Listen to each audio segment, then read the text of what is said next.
Freddy, and Rick Rock is on the line with us this morning.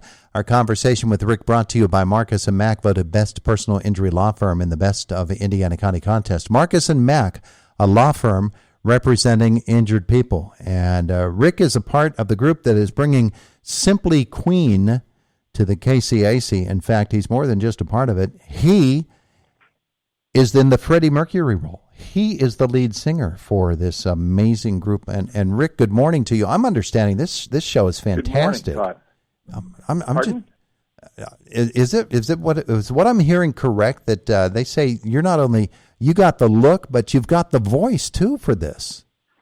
It's a lot of work. It's been many years to being influenced by Freddie Mercury and Queen, and to develop something that is close. There's a few of us that are doing Freddie Mercury tributes and Queen tributes, and we can never be, just like the Elvis guys and stuff like that, exact, and we just do it the best that we can, and trying to keep perfecting, and getting better and better, and exciting people with Queen music. Well, one of the great things about Queen is they're such a musically adept group. I mean, these guys can play and they can sing, and they're really musically, artistically, they're very, very finely developed. You have to emulate that when you get up on stage. You have to have those same sorts of skills.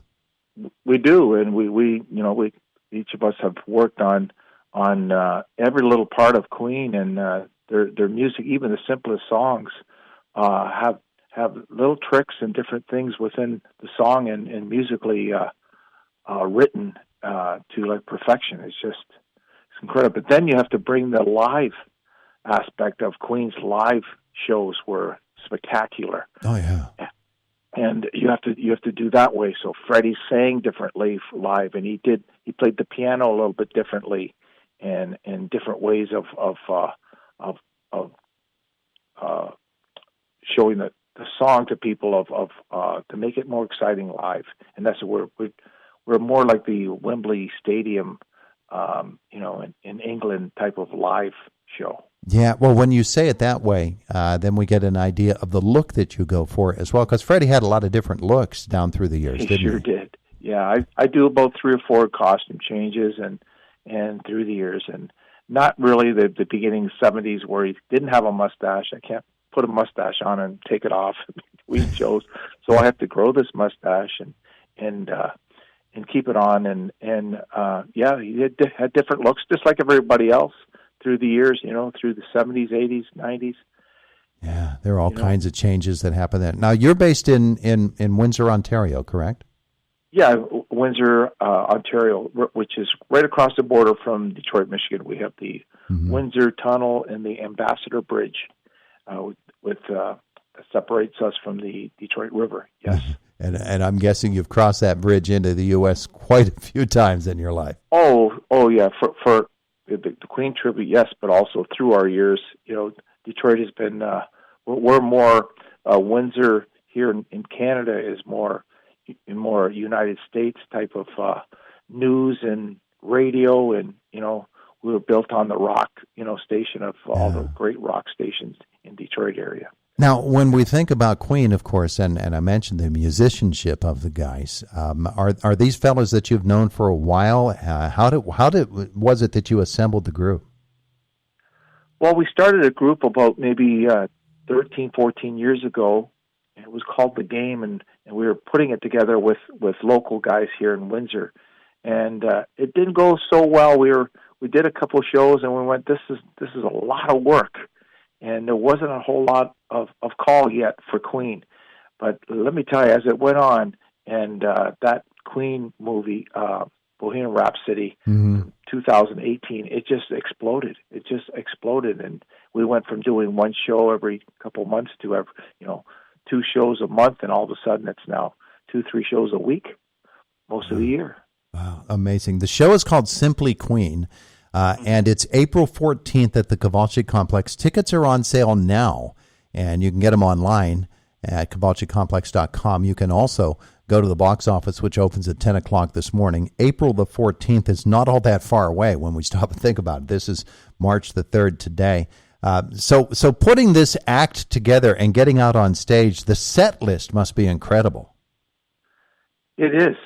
We have to put in the show. Either we do two 1-hour shows, or we do one long set, and that with the encores and that. And Queen's encores was not just one song; it was 2, 3, 4 songs.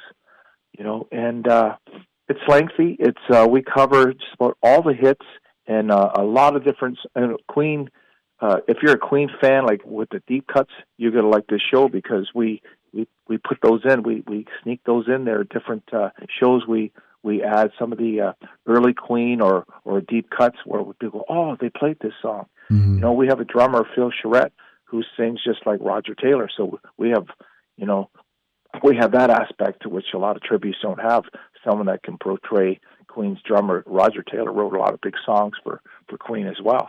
Yeah, well, it's interesting too. Vocally, Roger, he gets up there along with Freddy. The two of them. He had the high voice. Yeah, Freddy had a very strong high voice too. Like 4 octaves. But a lot of things when you hear this Galileo, that's Roger singing that. Yeah, not Freddy. Yeah, that's the cool thing about it. And you stop and you think about how demanding it would be. On your voice, whether you're it's exhausting. Phil on the drums. Like and vocals. I say, like everything else, it takes time to develop and work it. You got to do. After 3 songs, you're like, oh, I got another hour and a half to go here. But it's developed like everything else, and I have to keep in shape and my voice in shape. All of us, we have 4 lead vocalists in the band, so we cover quite a bit. Yeah, even the John Deacon character gets some lead vocals, huh? Pardon? Even the John Deacon character gets some vocals. Oh yeah, Mitch Taylor is the bass player, and he actually has the highest voice in our group, so he's a lead singer too. Wow. So he's adding more actually than what John Deacon did. But and then Chuck Lambrick is the guitar player, and he's covering all the Brian May stuff too, and the acoustic that we do. We do "Love of My Life," I was going to ask about that. So we kind of cover everything, and we cover the aspect of me working with the audience, and we have the audience singing and clapping, throughout the show. Well, Queen has such a response-oriented performance too. There are some songs that you rely upon the audience to play their role. Oh yeah, we work them. They're singing. Yep. I'd love to hear "Love of My Life." I mean, that is such a demanding song. And you have the lead on "Love of My Life"? Oh yeah. Yep. Yeah.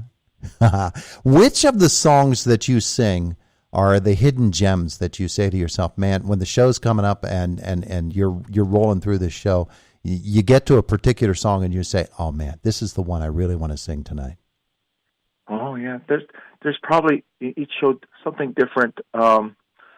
There's songs like "The Show Must Go On," and "Now I'm Here" is an older song that we do whenever we get to put that in the show. And that "Somebody Love" is probably one of my favorite because it has all the aspects of a Queen song, and we also get the audience to sing and that.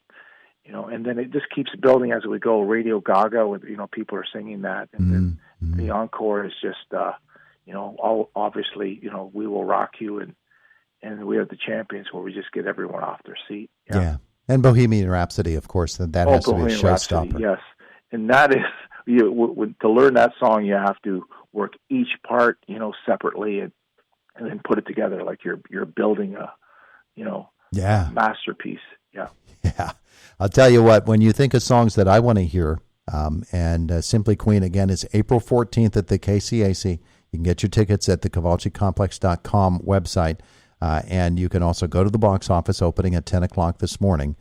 7 p.m. is showtime. The song I would want to hear would be Killer Queen. That's my favorite Queen song. Yeah, we do that. Yes. It's amazing. Get excited, everybody. We're gonna come and we're gonna rock you, and you're gonna enjoy the show, and together we will put together a great show. Did you just pull out "We Will Rock You"? Did you just say that? We will rock. I don't think you even intended to do that, but you managed to do it. Yeah. Or they'll rock us. How's that? There you go. Some of these audiences in the United States are just amazing. From the first song on, we're like, wow, these people are really into this tonight. Yeah. And Queen audiences, that they know their stuff. So you have to bring it, don't you? Oh yeah, and I might throw a song in there, or I might throw a line from some other song, and you'll see some people, go, oh, I know where that's from. Yeah, throughout the medleys and stuff. Yep. Now you're going to come here to Indiana, PA, on April the 14th. Have you ever been in this neighborhood before? Yeah, we have performed in the Pittsburgh area. Mm-hmm. It's unbelievable. There's a mecca there in that area within 100 miles, and Zelianopol. There's a club up there we've played twice. They want us in next year called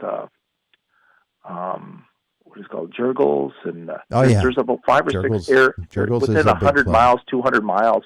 Yeah. Yeah, but you get to come here to the KCAC. What do you see this arena? You're going to love this place, Rick. It's an amazing place. I took a peek online, and I'm like, oh, this is going to be an exciting place to perform in that. Yeah, you'll be in the Toretti Auditorium, and there in Toretti, it's an intimate setting, and it's going to be so much fun to have you here in Indiana. It'll be April the 14th. Simply Queen. Rick Rock has been with us here this morning. Rick, we're looking forward to it. And we're looking forward to coming out. Beautiful. We're going to give away some tickets to it, too. Oh, awesome. Yeah.